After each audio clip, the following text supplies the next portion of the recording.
Looking back, I never had a plan. I didn't map out this career and think, yeah, I'm going to be a filmmaker. It all just started with picking up a camera and honestly, just messing around with it.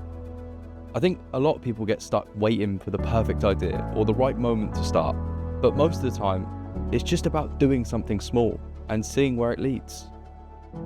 When I got into cameras, I only cared about video. People would call me a photographer and I'd be like, no, I'm a video guy. I didn't want anything to do with it. But then COVID hit, and with everything slowing down, I saw it was an opportunity to try something new.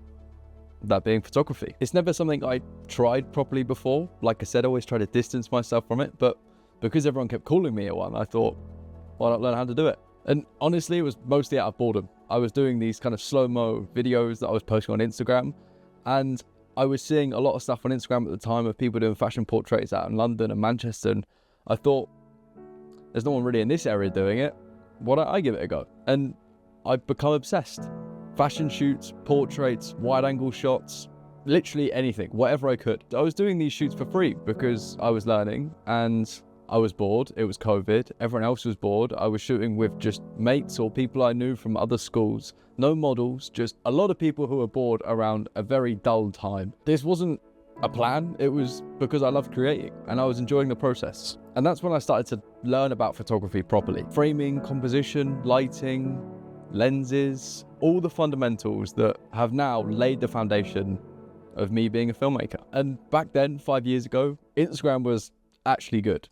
It showed your work to people you were actually following in a consistent feed. And if you got on one person's Instagram, suddenly you were on thousands of others' feeds. I started developing a bit of a style, playing around with lighting and experimenting with tones, and it just became an obsession.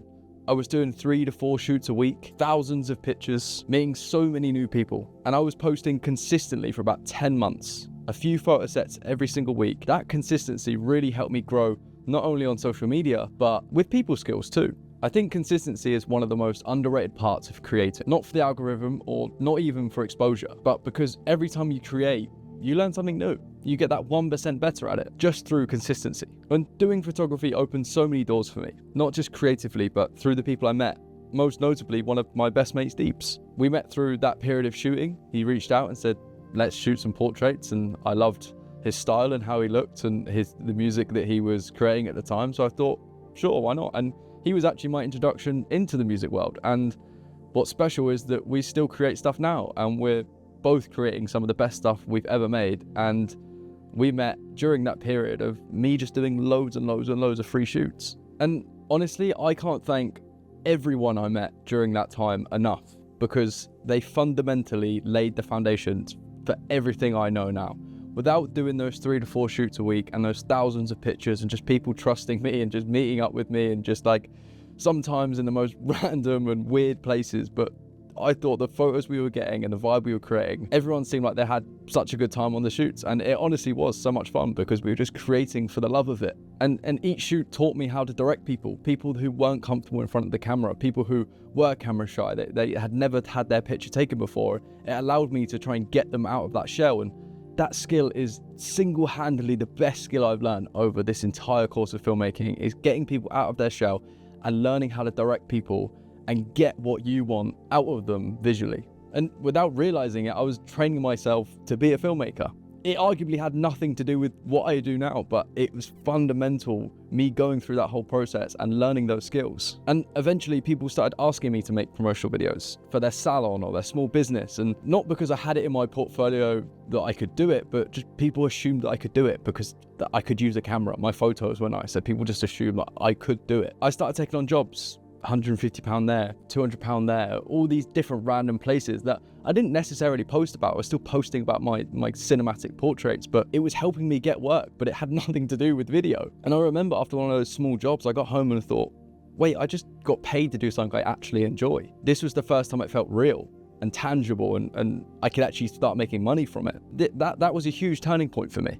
Honestly, it made me realize you don't need to have everything figured out before you start. You just need to give yourself a reason to keep going and have that why. Over time, the photography bled into video again, and I started doing more video, and I started to come back to being the video guy that I always wanted to be and always wanted to associate myself with. But without doing all of that photography and that whole cinematic portrait journey, I wouldn't be doing any of this.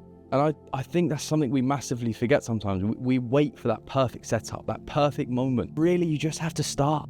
Nothing will ever be perfect for you to start, because all of those small steps, all of those random shoots, they were unknowingly building the foundation to everything I do now. Now my work is almost entirely video.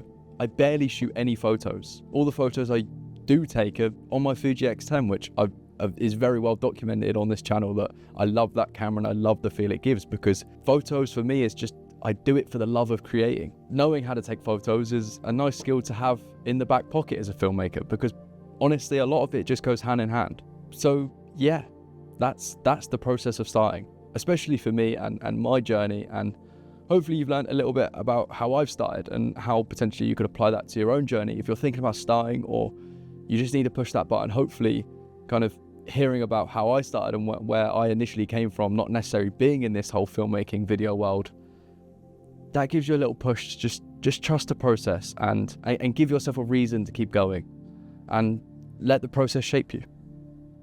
That's all from me. That's all I want to say. And I'll see you soon.